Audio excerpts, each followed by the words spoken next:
Welcome to another Meeples and Milkshakes unboxing video.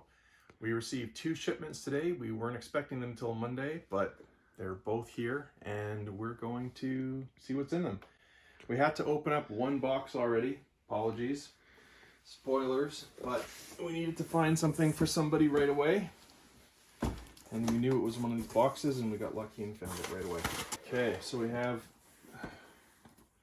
some nice puzzles here, Schmidt puzzles, 1,000 piece, really nice mountain and river landscape, waterfall, and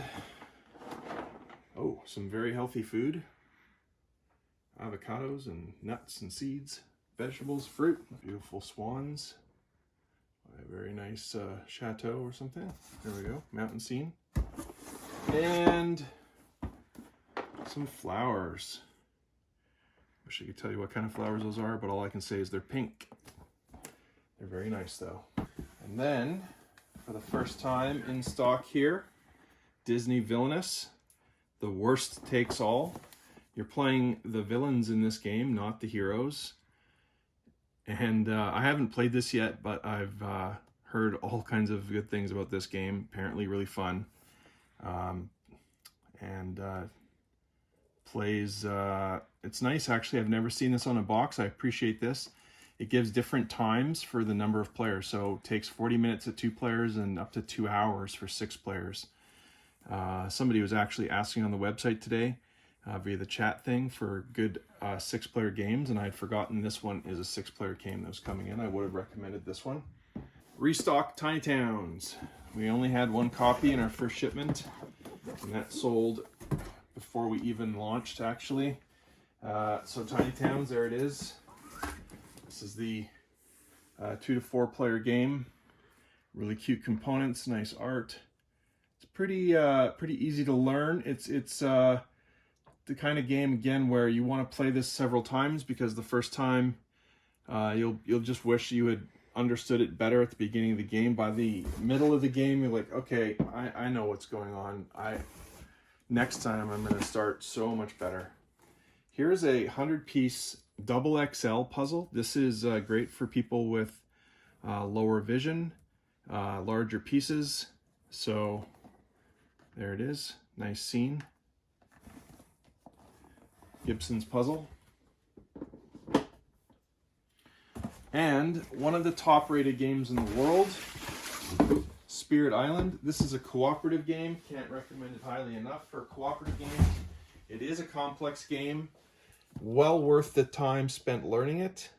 Learning it isn't that hard actually, because the rulebook is so good. You can just, read the rulebook and learn it. In this game, you are playing the role of spirits who protect an island, and the island is being overrun by invaders. And you're trying to help defend the population of this island from the invaders. And you have special spirit powers which you can use to push them back. Oh, this is heavy.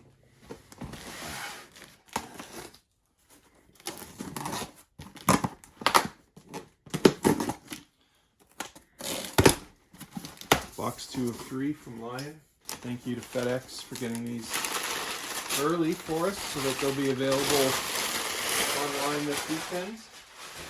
People can do pickups on Saturday and then enjoy them Saturday night and Sunday. Paladins of the West Kingdom. This is the 2nd game in the West Kingdom series. The first was Architects of the West Kingdom. This is a very good worker placement game. Beautiful art. The same artist who did the Raiders of the North Sea series, all the North Sea games. Really good. All right, so we've got these cute owls. I know somebody who's gonna want one of these for sure. So 500-piece puzzle, shouldn't take too long to put together. And, that same person is probably going to want one of those. The person I'm referring to is my daughter, who loves puppies and she loves owls. But this is just a 24-piece puzzle. This is really for kids. That's the actual size of the pieces. So this is a great kids puzzle. 24 pieces. kind of thing a little kid might like to put together several times. In fact, put it together, we take it apart, they can do it again the next day, right? Now, we have some more 1000-piece Schmidt puzzles, the Tower Bridge in London. That's pretty nice. Huh. That's the kind of puzzle you might want to actually, glue and put up on the wall. But that's a really nice scene. I don't know, maybe that's Holland? I can't tell. It's very, very pretty. 1000 pieces. These are slippery. This is one of the favorite ones that I've ordered. Really like the art on this. You can see the lifeboat down there. Huge, oh, wow, all the cannons on there. That'll be fun putting together, dealing with all those cannons on the side of the boat. We have 2 of those. And then, if you like birds, there you go. Birds and flowers.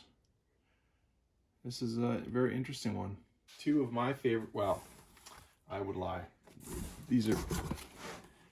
This is one of my favorite games, The Mind. And I'll talk about this in a sec. But I know this is going to be one of my favorite games. I have a copy of this, and I just got it back this week. I had lent it out from the time I got it, but I've read all about this, learned it, and I've pretty much played it, but I haven't really, but I just know enough about it that I know how to play it. This is a great, great game. Highly recommended. We got 4 copies in. It's very inexpensive. It's a perfect family game. This can be played with children, even as young as 5, 6 years old. They can play this game and enjoy it and improve as they go. And this is enjoyable for adults of all ages. I have, friends in my gaming group that are, around my age, and they will play this habitually. They love this game. Silver and gold. It actually got some amazing reviews near the end of 2019, and that really rised its popularity. It finally got the attention it deserved. Now, The Mind. This deserves some talking. This is a game from the German designer Wolfgang Warsch. In this game, you will find 100 cards, numbered 1 to 100, and you will be let's say you're playing a 4-player game, you'll each have 1 card in your hand, randomly, and you don't talk about what cards you have in your hand. Not only do you not talk about what cards you have in your hand, you don't talk at all. You're not allowed to talk in this game. And what you're supposed to do as a group, this is a cooperative game, team game, you're supposed to play these cards in order, in ascending numerical order, without talking and communicating or giving indications of what it is. So maybe I have 15 in my hand, and that person has 36, and that person has 42, or they have 80. So we agreed that we're starting the round, and now you have to decide, okay, I'm holding 15. When should I play this? I can't play it immediately, even though it's fairly low, because somebody might have a lower number than 15. Okay, I'm going to play 15. Play it.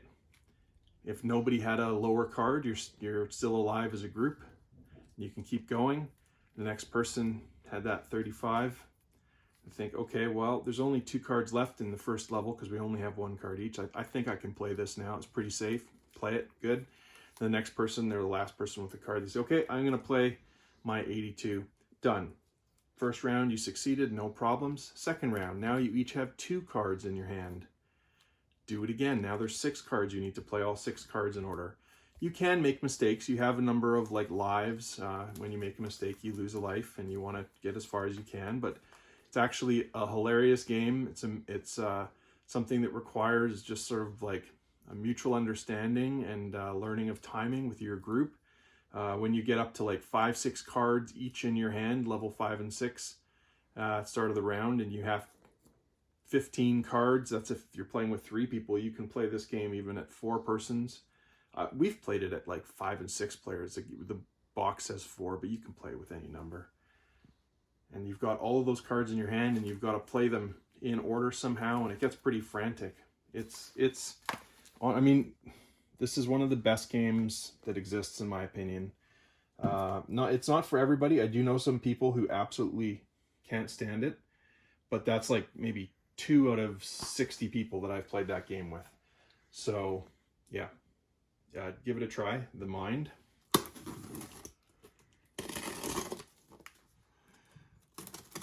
If you're curious about The Mind, I would suggest doing some YouTube searches for reviews of that game or playthrough videos, because man, it's interesting. Okay, these are the games. Here we go. Second copy of Spirit Island. Again, one of the best games in existence, and this is not just my opinion, it is also the opinion of the hundreds of thousands of people on Board Game Geek who play these games and rate them. Horrified is a fairly new game. It came out, I think, last year. And this is a cooperative game. This is, you would call that a gateway game. So this is like an intro to cooperative games. And you're a village that's under attack by Universal Studios monsters, like classic monsters from like early movies in the 50s. Dracula, I can't even remember the names of them now. I've played this several times. Frankenstein's Monster, His Bride, The Mummy. This is a very, very easy to learn game, and it scales up in difficulty as you go along. Starts easy. The next game you play a higher level, it gets harder. Very interesting game. Smash Up. This is not a cooperative game, but it is a lot of fun. Bunch of different decks, different factions of people in this game. And each game you choose 2 of the factions and you shuffle those 2 decks together and you have to make that work. It's a bit too hard to explain in the video right now, but this is a game that's been around for a long time and has always sold well and been popular. Give that a look online as well. Passtally. Well, first of all, one more copy of Paladins, because that's an awesome game. And then Passtally, which I don't remember if I just maybe randomly saw this on the distributor website looking through Pandasaurus Games, but I saw this and I needed to know more. And this just looks really good. I watched a Dice Tower review and it got a really good review. And it looks really, really interesting. It plays 2 to 3 players very interestingly. It doesn't play 4. And you're playing these really nice looking tiles and making these routes. And you're trying to stack them in strategic ways. And apparently extremely satisfying sort of endeavor to figure out what you want to do in this game. So that's Passtally. That'll be on our site as soon as possible.